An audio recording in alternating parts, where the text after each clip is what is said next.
Yeah, first of all, I know I need a haircut, okay? I get it. I'm gonna get one eventually.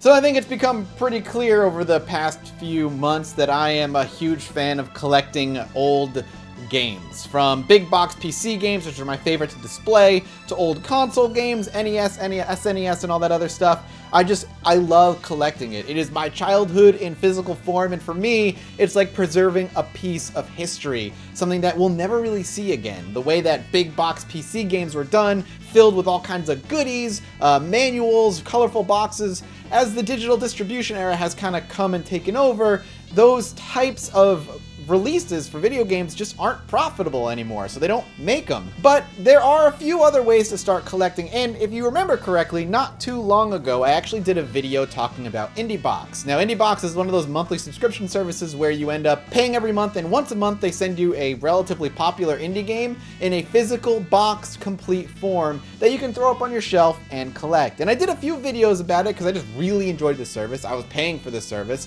I wasn't being sponsored in any way, but recently they reached out and they said, hey, do you want us to give you like an affiliate link where if you end up, you know, people end up buying some through that affiliate link, you can maybe make a little bit of money? And I said, I adore this service and I was already shilling for you beforehand, so why not shill and make a little money? That being said, all I'm really gonna do is show you what this is all about, and that way you can grab it for yourself if you like the idea, and if you don't have to worry about it. I've got a few of them displayed here. I've got a bunch of them on a lower shelf over here, and the most recent one they sent me was Banner Saga, the first one. If you guys played and loved the Banner Saga, then you know exactly what that game is all about. Banner Saga is kind of cool because it has the biggest bust, like little statue, that they've ever made for any of their indie boxes before. So let's take a look. So with most indie boxes, the box is actually pretty big. It's pretty sizable. Some of them are a little bit smaller, but most of the boxes themselves are pretty much on the larger side.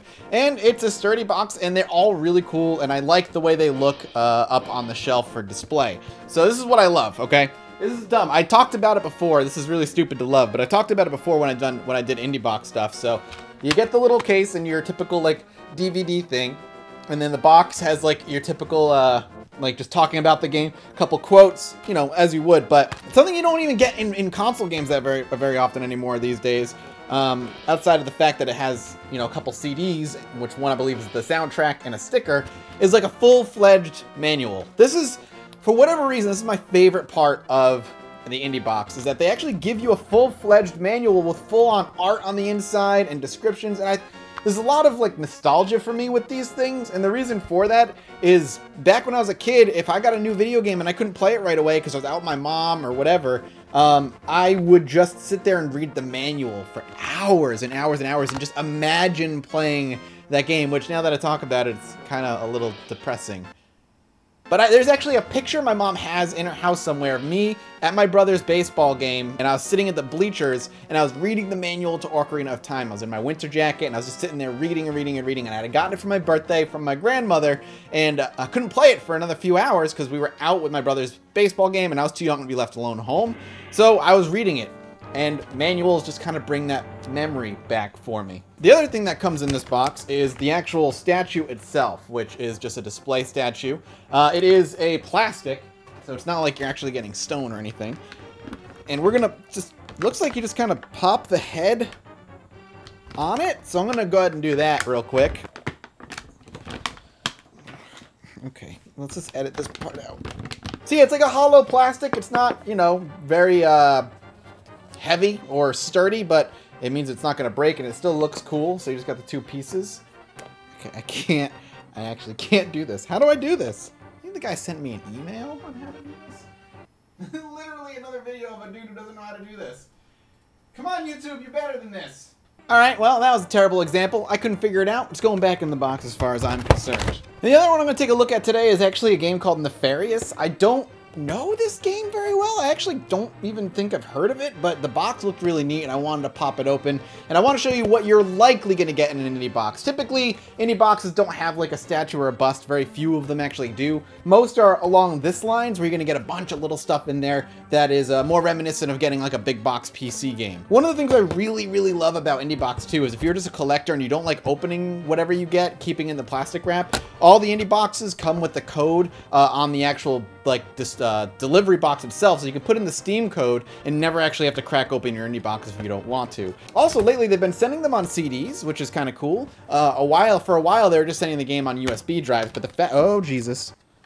But a while back, they were just sending them on USB drives. So again, we're getting like the DVD case, kind of typical manual with everything on the back. It has the soundtrack CD as well as the installation CD, and of course, a thick ass, this one is really thick, a thick ass manual. And you know what's cool about these manuals is they actually have like the spots in the back where there's like able to write notes. Like you can actually just write notes in them. So this, oh, it's like a little thing you can hang on your wall. Cool. It's of the main character, presumably, from Nefarious. That's neat. You get a little patch of, I'm assuming, the heroine. It's like a little fairy princess. You just like iron-on patch or sew-on patch for your jacket. And I swear to God, it's not, you usually don't get statues, but the two that I cracked open today are ones with statues in them. So this one has like a hand statue. This looks a lot simpler, and the fingers are not opposable, it looks like. So they kind of stay the way they are. Boom. Done. And I guess you can just be like, there you go. Sweet. There's really not much else to say about it other than I've been with them for well over a year now, and only recently have I gotten the opportunity to be an affiliate with them. So if it looks interesting to you, you can go check it out. The link will be in the description below, of course. Obviously, if you do buy anything through my link, I will get a part of that as revenue, just for complete transparency. But like I said, I've been shilling for them for free for a long time at this point, so it's not like I don't like the product. I actually adore this product as a collector of physical video games, and I just love sharing it with you guys. So I hope you guys enjoyed. If you guys are a part of IndieBox, I'm curious what your favorite IndieBox has been so far. I don't know what my favorite one has to be. There was a mix-up in mailing, and I didn't get the Hollow Knight one, which is just depressing for me because I really wanted that one. But outside of that one, maybe Wasteland 2, the director's cut, just because I never had a physical version of that game anyway, and I love that theme, post-apocalypse kind of survival. But anyway, I'm going to ramble, and I'm going to stop here. I hope you guys enjoyed. Let me know what you guys think of this whole collecting thing, and I'll see you next time. Bye-bye.